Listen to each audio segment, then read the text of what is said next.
Welcome back to another episode from the Optimal Body Podcast. I'm Doc Jen. And I'm Dr. Dom. And today we're going to talk about those mid-back strains. How can you overcome that chronic and consistent mid-back pain that you might be feeling throughout the day?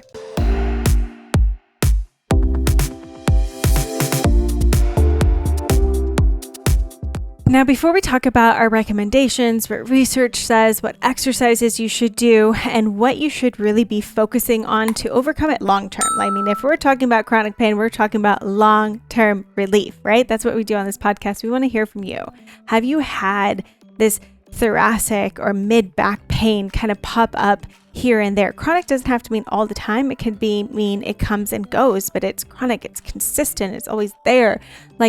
Is that you? Let us know. When does it come on? Are there specific instances? Are there certain exercises that help relieve it or certain techniques that you do when you go to practitioner? Let us know. We want to hear from you. And then don't forget to hit that subscribe. We have so many other episodes similar to this, but also just exercise videos on certain pains to help you relieve and find just relief within your body. Chronic doesn't necessarily mean it's something that you have to have all the time or something that is constant. Chronic can mean it comes and goes. You have it for a week, it goes away, it comes back a month later. And this is an area of the body, just the whole spine, neck, mid-back, low back, pains in general is one of the most, if not the top for taking account for the most disability in our country or the most pain episodes in our entire country. So back pain, neck pain in general is just a huge topic, and we're going to try and cover it in about 20 minutes. Well, that's the thing, though, that neck and low back pain is so highly talked about, but thoracic and mid-back is not quite as classified, and so we don't have the same guidelines as we necessarily do sometimes for the neck and low back, and sometimes we don't have as much studies or specific exercises as to what you can really do to help with this mid-back pain. And so we want to go through particularly a study we found that had what can help with this thoracic spine pain. And they gave specific exercises that they outlined. So we want to talk about those. And then what they found ultimately within the study that helped in so many pain markers. Manual therapy can be great at helping us get better results faster. However, it doesn't have a lasting effect once we stop using those manual techniques. Meaning that exercise alone can be super beneficial in the long run if you don't have access to getting that manual treatment. And I think that's what's so important to continue to remember. It's we always have to outweigh how much do I want to spend on this treatment. You don't always know what your insurance covers, or you might get a bill afterwards. The mystery bill. Right. Or you might be recommended to this person who doesn't take insurance. And that's all great. I don't knock going to see someone. I think it's really highly beneficial because it gives you an eye into something that you're not trained in. Right. However, if they're just using manual therapy alone, it's not enough. It's going to give us those short-term benefits. What I think is sad is the most popular videos online, that you're going to assume is what I need for my back are going to be those adjustment and manipulation videos. It is going to be, laying on this ball in this certain way, in this certain muscle is what's going to help to relieve this upper back pain. This one side stretch or this one movement and rotation of your spine in this one way is what's going to help. There's always the one exercise, the one manipulation, the one treatment that's going to help. And we just want to reiterate, and hopefully the study continues to prove, there's not one treatment. There's not one exercise. There's not one protocol for any type of pain that you're having, because pain is so much more complex than that. And understanding that exercise and movement can help move you forward and get you out of pain, I think is so beneficial. We're looking for long-term results. We're not just looking for the quick fix. We're not just looking for short-term relief. Let's drop that mindset and let's see what we can do long-term. And that's what we really want to talk into. And especially when it comes to the thoracic spine, there are things that you can do that kind of mimic the manual type of techniques that you get. I love foam rolling my upper back. It feels great. I use the IntelliRoll because it has the amazing groove for your spine to fit in.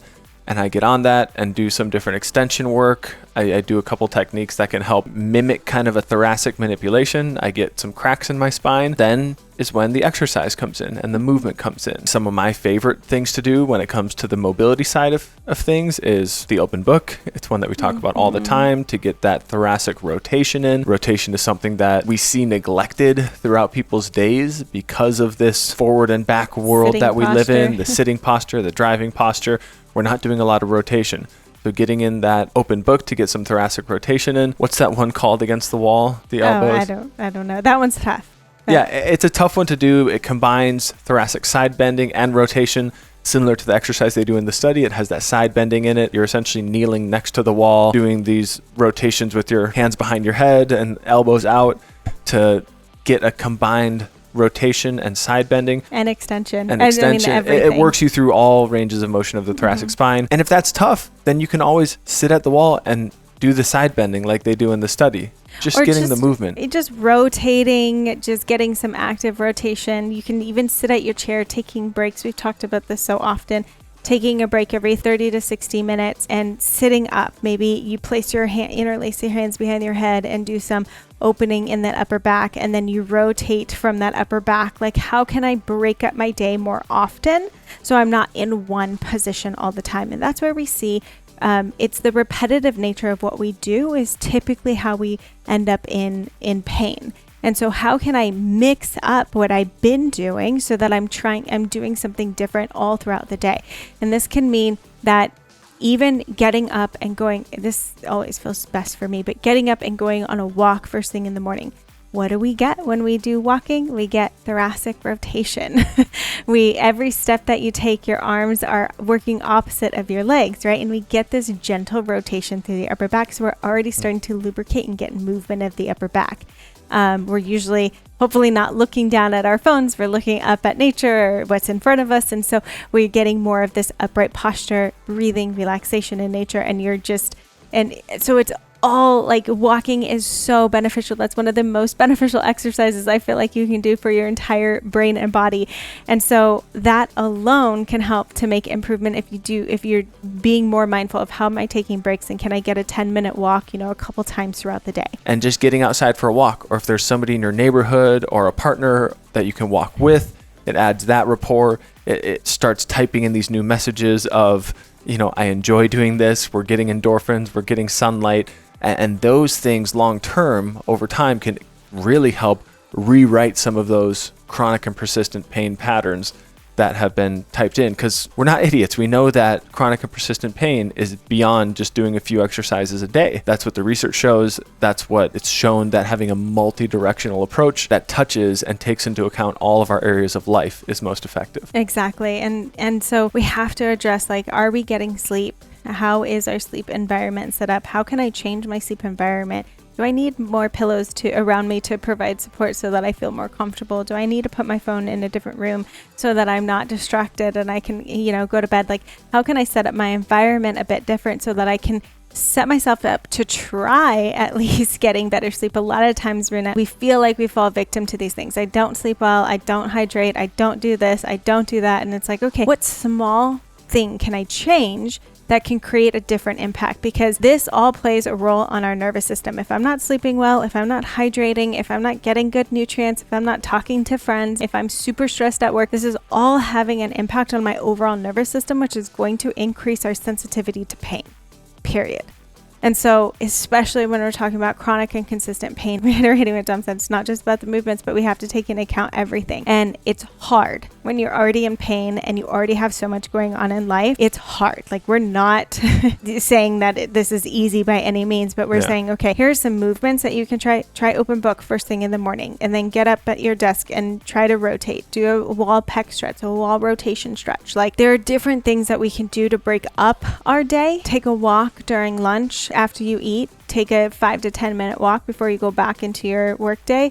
So how can we start to add in little things that can create a larger impact over time? The strength work and using resistance. And this doesn't necessarily need to mean getting into the gym and lifting heavy dumbbells or heavy barbells. They use resistance bands, what we would call a Pallof press, getting active rotation with the resistance with the band. The Superman exercise on the ground, that's like a strength body weight extension type exercise. Even just bent the I's, T's, and Y's with body weight, so laying prone on your stomach, either on the floor or on a bench, and doing T's, I's, W's. It helps work all of those retraction muscles and extension type muscles in your back. And beyond that, this is where we go into the other areas of the body, because it's not just the mid-back. Right. You know, the mid-back is where we feel the symptom. What are the other root causes that could be contributing to why our mid-back is working so much? Before I get into that, we have a posture course that we're coming out with. Yes. Going to address so many different areas. Address so many different things. If you're interested, or if you're somebody who has mid-back pain, low back pain, or just interested in how you can optimize your understanding of posture, the thing that I love about this course and why I wanted to bring it up when we were talking about the whole body approach is it takes a whole body approach when it comes to posture, all the way from the feet to the top of the head. It helps us understand better how all these different areas interact, coexist together, and are implemented to make up the dynamic posture that we use throughout the day. I mean, it all starts with, our breath, our foundation. If I can get a better expansion through my low rib cage, that plays a role into my thoracic and upper back, in my mid-back region, right? So if I can learn to expand my rib cage better, if I can learn to utilize my diaphragmatic breath and calm symptoms down, I'm automatically helping to feel better. So that's like a phase one to start, but then we go into core, we go into strengthening, we go into mobility work, and so much more that can play a role in, again, this long-term effect that you're feeling within your mid-back. And I'd highly recommend this course, because understanding that posture is dynamic and it's personal to you. There's no one perfect posture. There's no pull your shoulders down and back and stand in this rigid form. It is what you find and discover within your belly, your body, that helps you to find balance, so that you don't feel like you have these muscles tugging and working constantly, which is resulting in that chronic and consistent pain pattern. And so, I mean, this would just be a great course to help combine all of this together. It is a great course to say all the other things that we want to say about chronic and consistent mid-back pain in a 30-day course that you will have lifetime access to. Like you mentioned, the other things we go into talking more specifically about mid-back pain now is the ribcage expansion. Yep. Finding that dynamic core control. Yep. Dynamic foundation, deep core control. Figuring out how our hips and core and mid-back all are working together. Often when we start doing exercises that are focused on the low back, we're compensating through, or lower body, we're compensating through the low back and the upper back. So it all has interplay. There is a place to work on all those and find out where the restrictions are that may be contributing to your upper back pain. Thanks so much for joining us for another episode from our podcast. Are you somebody who has mid-back pain or is just worried and concerned about your posture? How do I optimize my posture? We have the perfect course for you. There's a link down in the description. We'll also have a discount code down there for you. So grab onto that, come move with us in our community and learn how to optimize your posture and what that actually means. We'll see you next time.